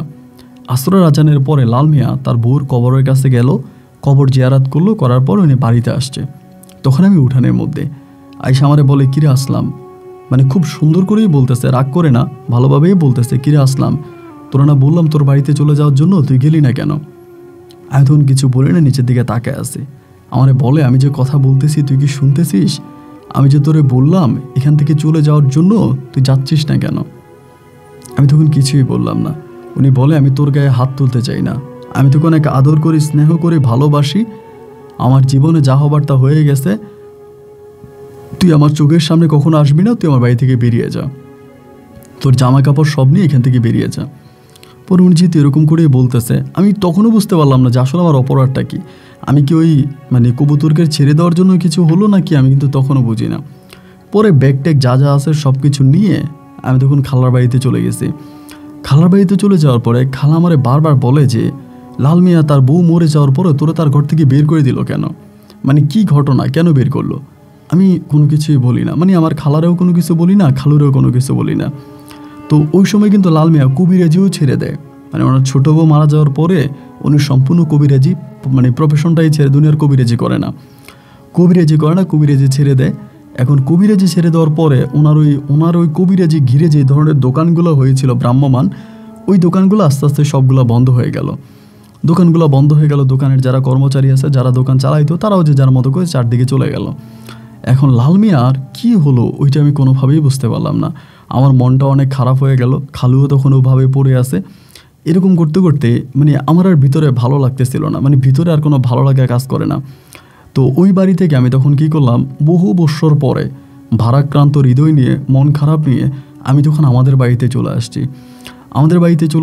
আসার পরে আমার বড় ভাই, আমার একেবারে বড় যেই ভাই আছে, আমার বড় ভাই নৌকা চালাইতো। আমাদের বাড়ির পাশে হচ্ছে নদী আছে, ভাইয়া মানে খাল আছে, খালের এপারে ওপারে নৌকা চালাইতো। তো বাড়িতে বেশ কয়েকদিন বসে আছে, থাকার পরে আমার বড় ভাই আমারে বললো, তা বাড়িতে বসে থেকে কি করবি, তা আমার সাথে চল নৌকা চালাবি। তা আমার আবার রাতের বেলায় রাত জাগতে ভালো লাগে। তা আমার ভাইয়া তখন দিনের বেলায় নৌকা চালাইতো, রাতের বেলা আমি চালাইতাম। দিনের বেলায় ভাইয়া নৌকা চালায়, রাতের বেলায় আমি চালাই। এইভাবে আমি তখন ওই নৌকার মাঝি হয়ে গেলাম ওই সময়টাতে। তো নৌকার মাঝি হয়ে গেলাম ভাইয়ার দিনের বেলায়, আমি রাতের বেলায়, এরকম করে চালাইতে চালাইতে একটা পর্যায়ে আমি দেখলাম যে আমার ভালোই লাগে কাজ করতে। রাতের বেলায় হয়তো মানুষ কম থাকে, কিন্তু তারপরেও সন্ধ্যারাতে কিছু থাকে। এরপরে ঘাটে শুয়ে থাকি, হয়তো রাতের বেলায় কেউ শহর বন্দর থেকে আসছে, ঢাকা থেকে আসছে বা চিরং থেকে আসছে, অন্য কোনো জায়গা থেকে আসছে, ওরা আবার ঘুম থেকে জাগায় যে মাঝি ঘুমাইছো কিনা, উঠো, এটি নৌকা দিয়ে আমার এটা পার করে দাও। তো ওই রাতের বেলা আবার পার করে দিলে পয়সা একটু বেশি পাওয়া যায়, দিনের তুলনায় রাতের বেলায় পয়সা একটু বেশি পাওয়া যায়। এরকম করে সময়গুলো কাটতে কাটতে হঠাৎ করে আমার বড় ভাইয়েরে একদিন সাপে কাটলো। বড় ভাইয়েরা একদিন নৌকা নিয়ে সন্ধ্যার সময় নৌকা রেখে বাড়িতে আসার সময় সাপে কাটছে। এখন সাপে কাটার পরে ভাইয়ার পা একদম ফুলে গেছে। এটা কী ধরনের সাপ আমরা জানি না, মানে পা কোনো কাজ করে না, পা একদম ফুলে গেছে, খুব খারাপ অবস্থা। ভাইকে নিয়ে ডাক্তারের কাছে যাচ্ছি আসছি এরকম করতে করতে ভাইয়ের পায়ের ওই নিচের অংশটা পচে গেছে। কেউ বলে এটা দেড়ের সাপ, কেউ বলে কী ধরনের সাপ যেগুলো মানে মানুষের মানে শরীর পচায় ফেলে।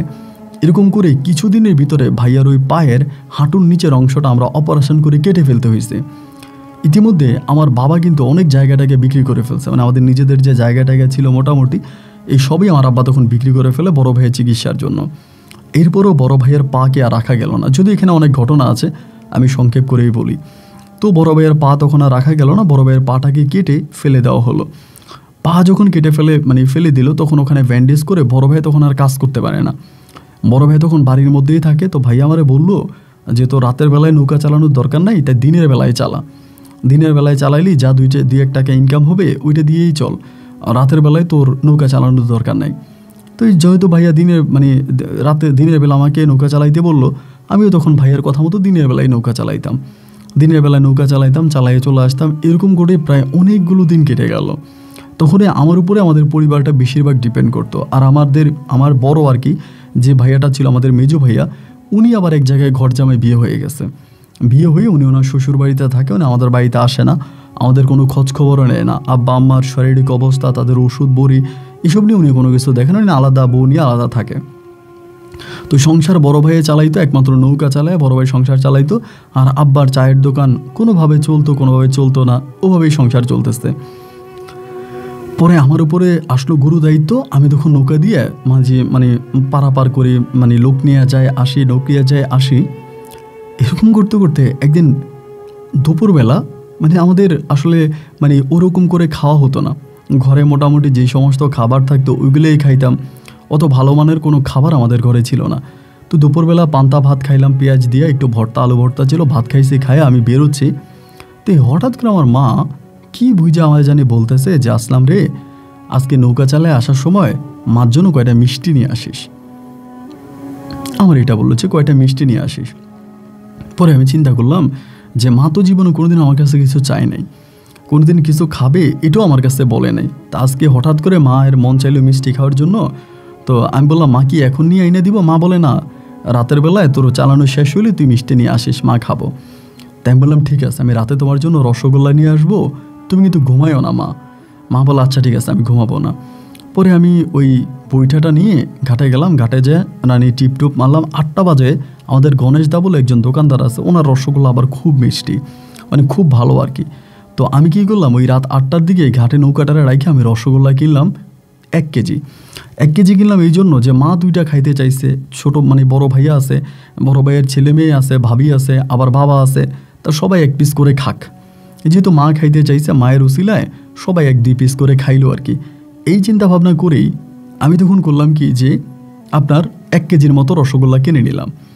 1 কেজি রসগোল্লা কিনে আমি তখন রসগোল্লাগুলোকে নিয়ে আমি কী করলাম, ওই সময় আবার শীতকাল ছিল, আপনার গরম না শীতকাল, ওই মৌসুমে শীতের মৌসুম আপনার ডিসেম্বরের দিকে, মানে জানুয়ারি মাস আসবে ওই রকম একটা সময়, চারদিকে প্রচণ্ড রকমের কুয়াশা এবং ঠান্ডা।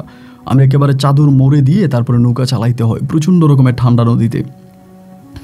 তো আমি কী করলাম, এই মিষ্টিগুলোরে আমি যেখানে বসি ওই বক্সের ওখানে রেখে দিলাম, ঠান্ডা আছে যেহেতু সমস্যা নেই, ওইখানে রেখে দিয়ে আরও কয়টা ভাড়া মারতেছি। রসগোল্লাগুলো কেনার পরে যা হইলো ভাই, হঠাৎ করে দেখলাম যে ভাড়াও বাড়তেছে, প্যাসেঞ্জার আসতেছে, মারতেছি, টাকাও ইনকাম অন্যদিনের তুলনায় বেশি হচ্ছে। রাত্র প্রায় 11টা বেজে গেছে। চিন্তা করলাম রসগোল্লাও পৌঁছে যেতে পারে যতই ঠান্ডা হোক এরপরেও। আর ঠান্ডার রাত্রে আমার মাও ঘরে একা একা বসে আছে, একটা কাজ করি রসগোল্লাগুলো নিয়ে যাই, মা নিলে রসগোল্লা খেয়ে ঘুমায় যাইব, ঠান্ডার রাতে জায়গা থাকবে কেন। তা আমি আর ভাড়া মারলাম না মাইরা নৌকাটারে তীরে ভিড়াই দিলাম, তীরে ভিড়ে আর নৌকা দিয়া বাঁধলাম। বাঁধতেছি এমন সময় হঠাৎ করে খেয়াল করে দেখলাম কি যে আপনার 5 জন লোক মাথায় পাগড়ি পরিহিত অবস্থায় এবং মানে মোটামুটি পাঞ্জাবি পরা, দেখতে একটু অলৌকিক টাইপের মনে হচ্ছে, আমারে বলতেছে যে মাঝি আমাদেরকে একটু ওই পারে নামাই দিয়ে আসো। আমি বললাম যে আমি তো আপনাদেরকে চিনলাম না, এই এলাকায় তো আগে কখনো দেখি নাই, কারণ এই এলাকায় যত মানুষ আমি পারাপার করে প্রায় সবাইকেই চিনি। আমার তখন বলে যে না তুমি আমাদেরকে চিনবা না, ওই পারে একটু দিয়ে আসো। কথা যে বলতেছে কথাগুলো খুব সুন্দর করে বলতেছে। তো আমি বললাম যে না রে বাবা, আমি এখন পারবো না, আমার মা ঘরে বসে আছে, আমি তাড়াতাড়ি চলে যাব, আমার এখন আর সম্ভব না। তো লোকগুলো বলতেছে আমরা বিন গ্রাম থেকে আসছি, বিপদে পড়ছি, তোমার কাছে সাহায্য চাইলে আমাদেরকে একটু সাহায্য করবা না।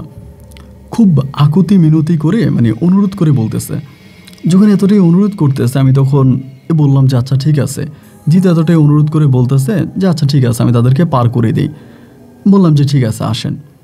এই কথা বলে আমি তাদেরকে তখন নৌকাতে উঠালাম। 5 জন, আমি তো 5 জন আমার নৌকাতে উঠাই না, 3 জনকে 4 জনের বেশি না, কারণ নৌকাটা আমার খুব বেশি শক্ত না, অতটা স্ট্রং না, হয়তো ডুবে যেতে পারে। এরপরও তারা যখন এইভাবে অনুরোধ করলো তাদেরকে নৌকাতে উঠাইলাম। উঠাই আমি তখন নৌকা নিয়ে সামনের দিকে যাচ্ছি, মানে ওই ঘাটে যাব।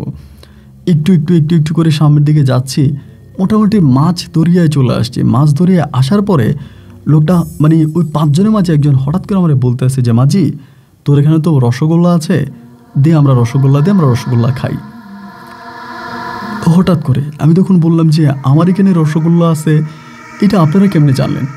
পরে বলে তোর এখানে রসগোল্লা আছে তো, এই যে তুই যেখানে বসে আছিস ওই যে রসগোল্লা, এটা কিন্তু দেখা যায় না, মানে বাইরে থেকে টোটালি দেখা যায় না, বক্সের মধ্যে।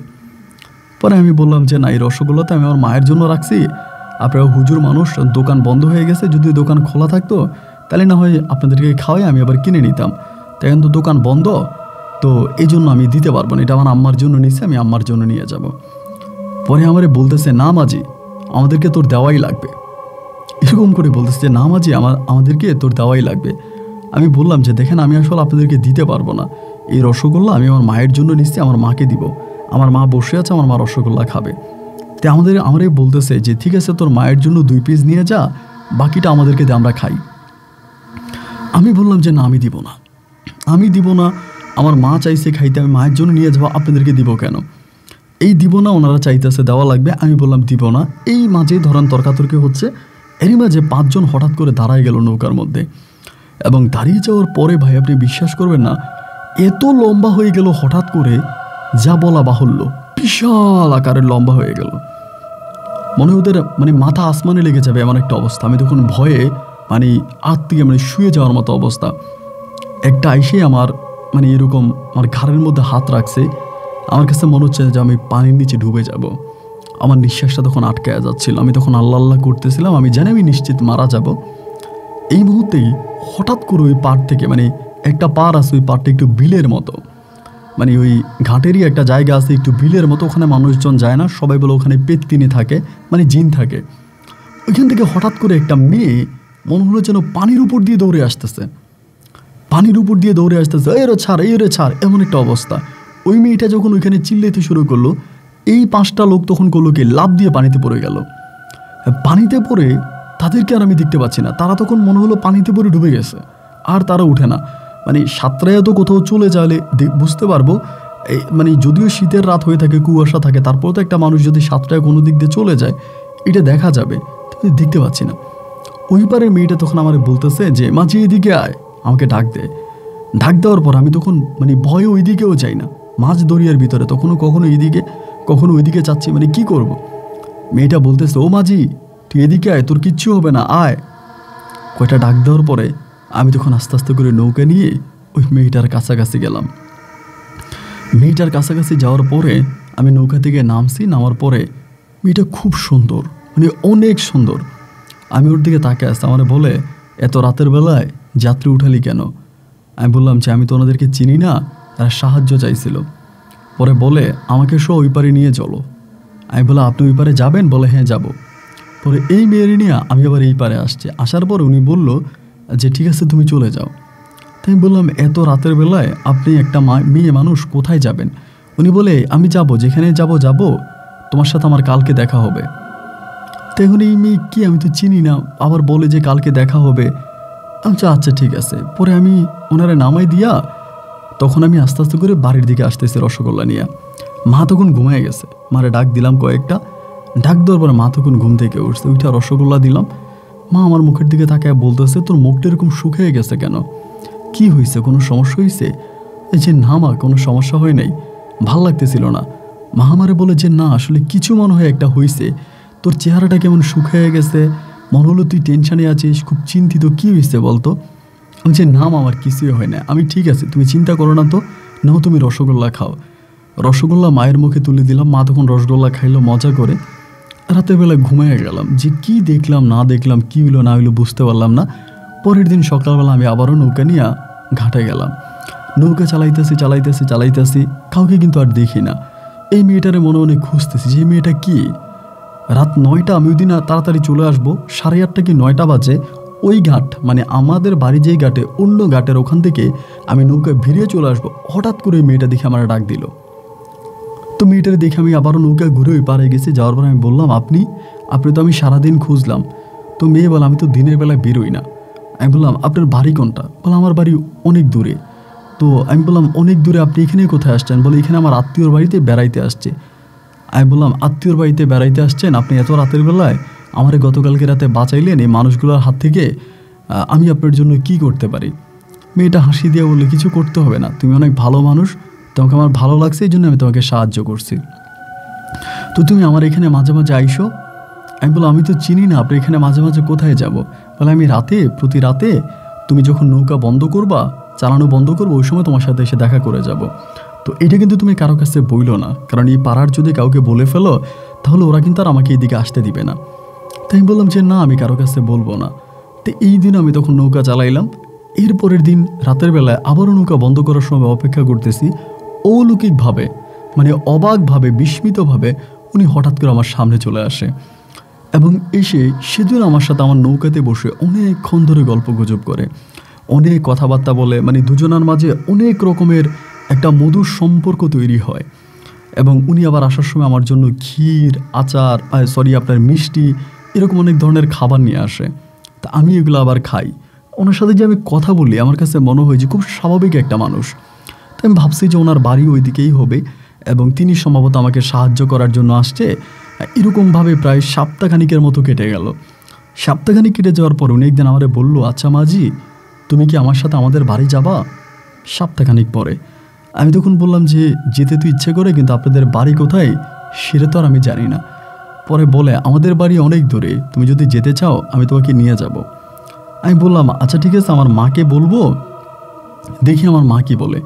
বলে, না, তোমার মাকে বলতে হবে না, তুমি যদি আজকে যেতে চাও, এখন যেতে চাও, আমি তোমাকে এখনই নিতে পারবো। আমি বললাম, না, এখন তো আর যাবো না, এখন তো অনেক রাত হয়ে গেছে, এখন কি আর কারো বাড়িতে যাওয়া যাবে? তো উনি বলে, আমাদের বাড়িতে এই নদী দিয়ে যাওয়া যায়, তোমার নৌকা দিয়ে যাবো, এই নদী দিয়ে যাওয়া যাবে। তাই বললাম, নদীর তো অনেক স্রোত, এরপরে আমি নৌকা ঘুরে কেমনে আনবো? উনি বলে, তোমার নৌকা ঘুরিয়ে আনার ব্যবস্থা আমি করে দিব। আমি বললাম, না, আমার মা তো ঘরে চিন্তা করবে, অনেক রাত হয়ে গেছে, বাড়ি না গেলে মা টেনশন করবে।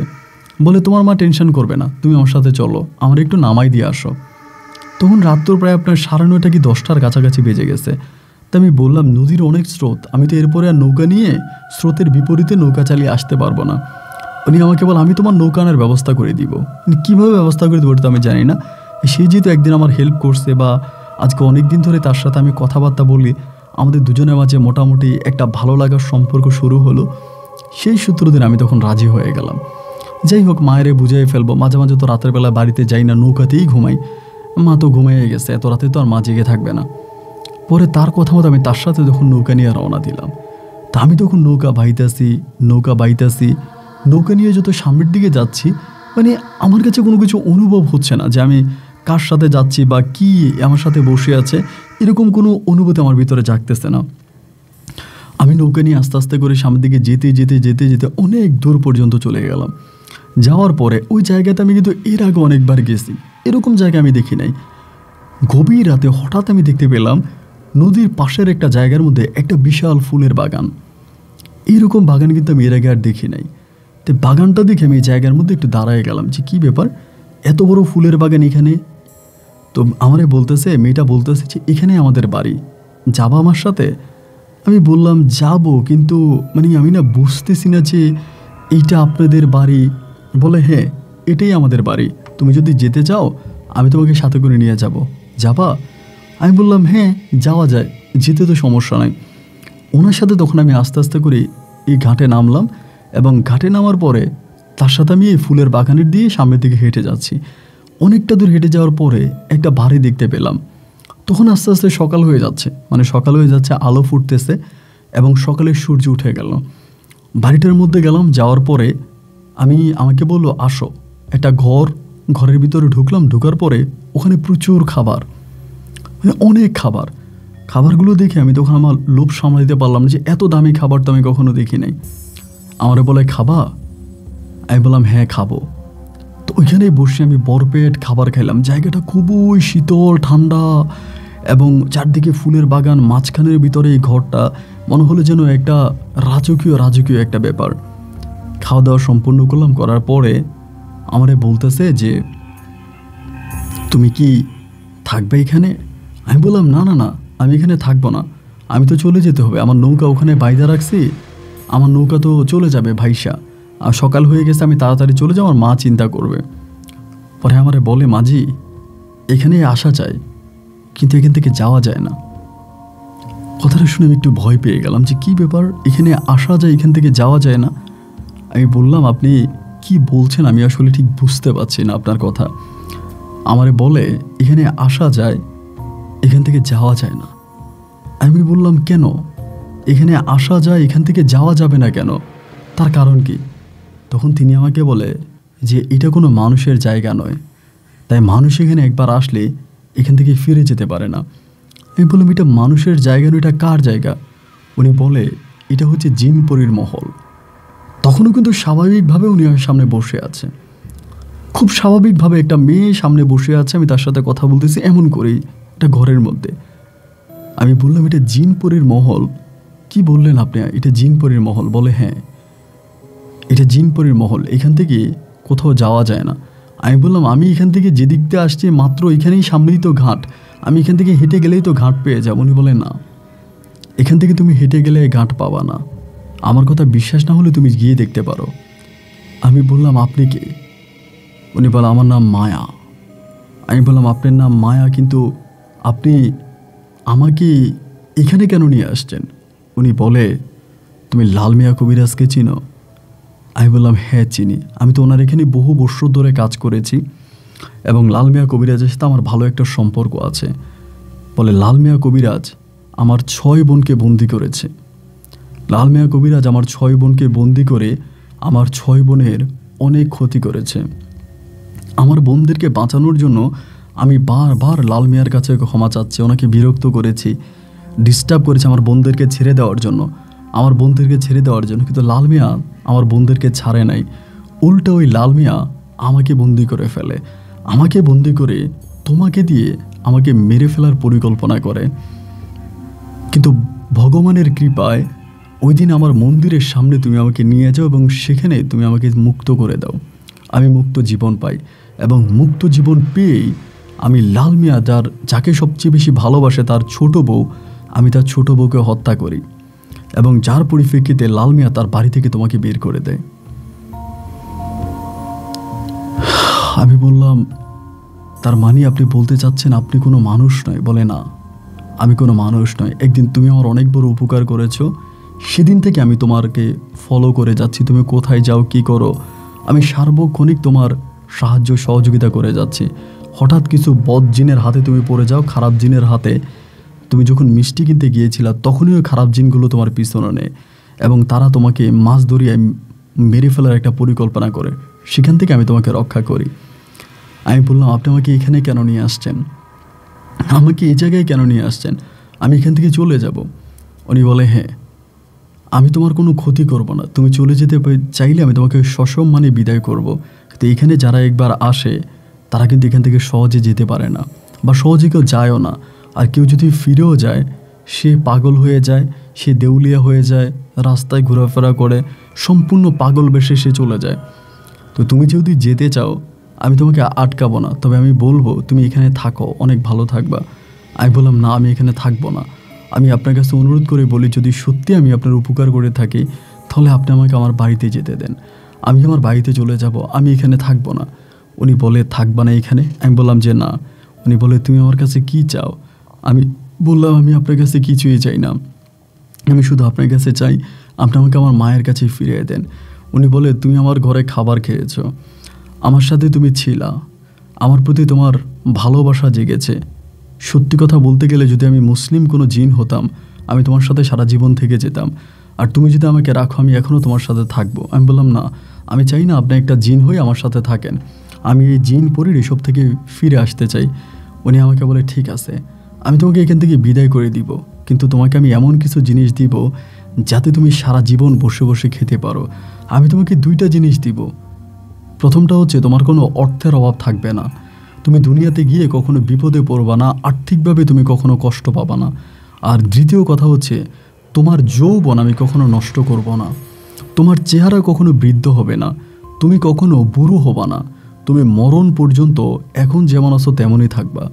আমি বললাম, কি বলেন? উনি বলে, হ্যাঁ, দিনে দিনে তোমার চেহারা আরও সুন্দর হবে, দিনে দিনে তোমার বয়স কমবে, তোমার বয়স বৃদ্ধি পাবে না, তুমি খারাপ হবা না। তবে তোমাকে শুধু একটা দিক মনে রাখতে হবে, একটা দিক শুধু তুমি যদি করতে পারো তাহলেই তোমার আর কোনো সমস্যা নাই। আমি বললাম, একটা দিক? একটা আবার কোন দিক? উনি বলল, যদি কোনো মেয়ের মাসিক যে একটা সমস্যা হয় 7 দিনের জন্য প্রতি মাসে, ওই সমস্ত কোনো মেয়ের সাথে তুমি কখনো শারীরিক সম্পর্ক করবা না। ওই সমস্ত যে মেয়েদের এই সমস্যাটা হয়েছে তাদের সাথে কখনো শারীরিক সম্পর্ক করবা না, তবেই তোমার এই জিনিসটা নষ্ট হবে না। তোমার মৃত্যু পর্যন্ত তুমি ঠিক একই রকম থাকবা, তোমার চুলও পাকবে না, চেহারাও বটবে না, তুমি বৃদ্ধ হবা না, তুমি মৃত্যু পর্যন্ত এক চেহারা নিয়ে থাকবা। জানি না সে আমাকে কি দিয়েছিল, আমাকে খাবার খাওয়াইলো এবং এবং আমাকে যে একটা জিনিস দিয়েছে, এটা বলতে চাই না, একটা জিনিস দিল, দিয়ে তার ওখানে আমাকে প্রায় 12-14 ঘন্টার মতো রাখলো। রাখার পরে আমারে বললো, তুমি এখান থেকে চলে যাও, সামনে গেলেই তুমি তোমার নৌকা পাবা। তো এই কথা বলে তিনি আমাকে সামনের দিকে যেতে বললো। আমি তখন সামনের দিকে আসলাম ওই জিনিসগুলো নিয়ে। সামনের দিকে হাঁটতে হঠাৎ আমি নৌকার ঘাট পেলাম। নৌকার ঘাট পেয়ে আমি আমার নৌকাটাকে পাচ্ছি না, কিন্তু ঘাট আসতে আমার নৌকা নেই। আমি পিছনের দিকে ফিরে তাকিয়ে দেখি, একটু আগে আমি যে মহলটাকে দেখেছিলাম, একটু আগে যে ফুলের বাগানটাকে দেখেছিলাম, এগুলো কিছুই নেই, এগুলো কোনো কিছুই নেই। পিছনে একটা গ্রামের মতো এবং কিছুই নেই। আমি যা দেখেছিলাম একটু আগে, এগুলো কিছুই দেখতে পাচ্ছি না। আমি পিছনে ফিরে আর কোনো কিছু দেখলাম না, নৌকাটাকে ওখানে পাচ্ছি না। এবং উনি আমাকে যে জিনিসটা দিল, এটা আমি পরে খুলে দেখলাম এটা কোটি টাকার সম্পদ। ওটা নিয়ে আমি তখন আস্তে আস্তে করে আমার বাড়ির দিকে রওনা দিলাম। একটা পর্যায়ে আমি বাড়িতে আসলাম, আব্বা আম্মা ভীষণ চিন্তিত হয়ে গেল, আমি কোথায় চলে গেলাম, কি হয়েছে আমার, কেন বাড়িতে আসলাম না, কি হয়েছে, কিছুই বললাম না। রাতারাতি বাড়ি করতে শুরু করলাম, জায়গা কিনতে শুরু করলাম, সম্পত্তি কিনতে শুরু করলাম। বাবা মা বারবার জিজ্ঞেস করতেছে, কেন আমি এরকম করতেছি, আমি কি পাইছি, আমি কেন এরকম করতেছি? আমি কিছুই বললাম না। মুহূর্তের মধ্যে ঘর বাড়ি জায়গা সম্পত্তি করে বিশাল অবস্থা করে ফেললাম। আব্বা আম্মা তখন স্বপ্ন দেখলো আমাকে বিয়ে করাই দিবে। এরপর আমাদের পার্শ্ববর্তী গ্রামের একটা মেয়ে নাম হচ্ছে নাসরিন, যারা আমাদের এলাকার সবচেয়ে ধনী পরিবারের মেয়ে, সবচেয়ে ধনী। ওর বাবা 3 বারের চেয়ারম্যান এবং নাম করা একজন ব্যক্তি। সেই লোকের মেয়েকে আমার পরিবার তখন আমাকে বিয়ে করালো। আমি তখন নাসরিনকে বিয়ে করলাম। নাসরিনকে বিয়ে করে নাসরিনের সাথে আমার জীবন অনেকটা ভালোই কাটতেছিল। ওর সাথে আমি সংসার করতেছি। আমি বিয়ে করি 90 সালে। 90 সালে বিয়ে করি এবং 90 সালে বিয়ে করার পরে আমি স্বাভাবিকভাবে আমার কোনো সন্তানাদি হতো না। আমার ওর কোনো সন্তানাদি হতো না, ওকে বিয়ে করেছি, কিন্তু আমি বিভিন্নভাবে টাকার গরমে আমার কাছে পর্যাপ্ত টাকা এবং চেহারা দুটোর কারণে আমি রাজাদের মতো জীবনযাপন করতে শুরু করি। বিভিন্ন মেয়েদের সাথে আমি খারাপ সম্পর্ক করি এবং খুব বেশি বাজে হয়ে যাই, একেবারে সম্পূর্ণ খারাপ লাইনে চলে যায়, যেটার বর্ণনা আমি আপনাকে দিয়ে শেষ করতে পারবো না। একটা পর্যায়ে আমার বউ তখন আমাকে জিজ্ঞেস করে যে তুমি কখনো বৃদ্ধ হও না, তোমার চেহারায় কখনো মলিন হয় না, তুমি একই রকম থাকতেছো, তোমাকে বিয়ে করলাম আজকে এত বছর হয়ে গেল, এবং তুমি হঠাৎ করে এত টাকা পয়সা কোথায় পেলা, এত বড় লোক কেমনে হইলা। প্রতিনিয়তে আমার বউ আমাকে এই প্রশ্নগুলো করে, এবং করার পরে আমি একটা পর্যায়ে আমার বউয়ের কাছে বলতে বাধ্য হই। ও সবসময় আমাকে সবসময় জিজ্ঞেস করে, এবং আমি আমার মা বাবা কারো কাছেই বলি না, শুধুমাত্র আমার বউ নাসরিনের কাছে পরীর সঙ্গে ঘটে যাওয়া পুরো ঘটনাটা আমি খুলে বলি। তো খুলে বলার পরে আমি যে বলি যে মেয়েদের এই সমস্যাটা থাকলে তার সাথে আমার শারীরিক সম্পর্ক নিষেধ আছে, শুধু এটা মানলেই আমার চেহারা কখনো নষ্ট হবে না, আমি মৃত্যু পর্যন্ত এক চেহারা নিয়ে কবরে যাব। এইটা বলা মাত্রই ও তখনই তার শারীরিক অবস্থা খারাপ ছিল, এটা আমি জানতাম না, সে রাতেও আমাকে একরকম জোর করে, এবং সেই রাতে যে রাতে আমি তাকে বলি সেই রাতে সে জোরপূর্বক আমার সাথে শারীরিক সম্পর্ক করে, এবং সেই সম্পর্কটা করার পরেই মানে যদি করে সে আমাকে গোসল করারও সময় দিত, আমাকে গোসল করারও সময় দেয় নেই, আমাকে ফজর পর্যন্ত ওইভাবে নাপাক শরীরে আমাকে আটকায় রাখে, এবং একটা পর্যায়ে আমার শরীরের মধ্যে বড় বড় বিস্ফোরা উঠতে শুরু হয়। সকালের পরে আমার শরীরে বড় বড় বিস্ফোরা, আমি শরীরের ব্যথায় সহ্য করতে পারিনি, পুরো শরীর লাল হয়ে গেছে। আমাকে ডাক্তারের কাছে নিয়ে যাওয়ার পরে ডাক্তার দেখছে, দেখা বলতেছে আমার শরীরে বসন্ত হবে। এই বসন্ত হওয়ার কথা বলে বসন্তর বীজে আমার শরীরে উঠলো, এবং এরপর থেকে আমার পুরোটা শরীর একেবারে কালো হয়ে গেল, চামড়াগুলো বটে গেছে, এবং চেহারার দিকে তাকানো যায় না। নর্মালি কোনো মানুষ আমার দিকে তাকালে ভয় পায়। এখন আমার আমার টাকা পয়সা কোনো কিছুর অভাব নাই, আমার যা আছে তা দিয়ে আমার 14 পুরুষ রাজকীয়ভাবে জীবনযাপন করতে পারবে, কিন্তু আমি আমার চেহারাটাকে আর ঠিক করতে পারলাম না। আমি রাগ করে ওই নাসরিনকে পরে তালাক পর্যন্ত দিয়ে দেই, ওকে তালাক দিয়ে দিই, কিন্তু এতেও আমার কোনো কাজ হয়নি, আমার চেহারা ঠিক হয় নাই। আমি নদীর পাড়ে বছরের পর বছর কাটিয়েছি পরিটার আশায় যে ও আমাকে যদি ভালো করে দেয়, আমি ওর দেখার পাই নাই। এখন পর্যন্ত একইভাবে এই ভয়ানক চেহারা নিয়ে জীবন কাটাচ্ছি, কারো সামনে যেতে পারি না, ভয় লাগে, লজ্জা লাগে। আমি আপনার গল্প অনেক শুনেছি, আমি এই পর্যন্ত অনেক হুজুর কবিরাজের কাছে গিয়েছি, যত লক্ষ টাকা হোক, যত কোটি টাকা হোক, আমার কোনো সমস্যা নেই, আমি দিতে রাজি আছি, কেউ যদি আমার শরীরটাকে ভালো করে দিতে পারে। আমার শরীরের চামড়াগুলো একদম বটে গেছে, শরীরটা কালো হয়ে গেছে, চেহারাটা খুব ভয়ঙ্কর আকৃতির হয়ে গেছে। আপনার কাছে আমার করুণ কথাগুলো বললাম, আপনি আমার কথাগুলো শুনে আপনার মাধ্যমে যদি এমন কেউ থেকে থাকে আমাকে একটা পরামর্শ দিবেন, আমি তার মাধ্যমে যদি ভালো হতে পারি, আমি নিজেকে ভালো করতে চাই। আমি যে অন্যায় করেছি তার জন্য ক্ষমা চাই, আল্লাহ আমাকে মাফ করে দেখ, কিন্তু আমি আমার ভালো হতে চাই। আমি আর বিয়ে শাদী করি নাই, জীবনের শেষ বয়সে এসেছি, এরপরেও মরণের আগে হলো আমার চেহারাটাকে ভালো করে আমি মরতে চাই। যদি পারেন আমাকে একটা সমাধা দিবেন। ভালো থাকবেন, আসসালামু আলাইকুম।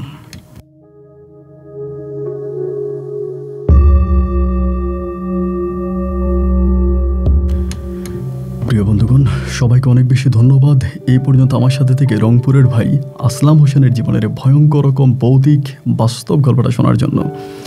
উনি ওনার একটা ছবি আমাকে ইমেল করে পাঠিয়েছে, যদিও গল্পটা উনি পাঠাই নাই, পাঠিয়েছে তার গ্রামেরই একজন হুজুর, ওনার গ্রামেরই একজন ইমাম সাহেব, যার নাম হচ্ছে মাওলানা শফিকুর রহমান। মাওলানা এবং হুজুর মুফতি আলেম উনি শফিকুর রহমান, তিনি এই গল্পটা পাঠিয়েছেন, এবং তিনি গল্পটা আসলাম সাহেবের কাছ থেকে নিয়ে আমাকে পাঠিয়েছে। এবং তিনিও যেটা বলেছে যে আসলামকে এই পর্যন্ত তিনি অনেক হুজুর কবিরাজ অনেক কিছুই দেখিয়েছে, বাট আসলাম সাহেবকে ভালো করতে পারেনি। সর্বোপরি আসলাম সাহেব জীবনের শেষ বয়সে দাঁড়িয়েছে, এখনও তার ইচ্ছা যে আল্লাহ তাআলা যদি তার চেহারা ভালো করে দেয়, তিনি আল্লাহর কাছে শুকরিয়া আদায় করে মরণ বরণ করতে চায়। তো উনি অনেক আশা করে আমার কাছে এসেছে বা আমাকে বলেছে, কিন্তু একটা কথা সত্যি যে আমার কাছে কোনো কবিরাজ নাই।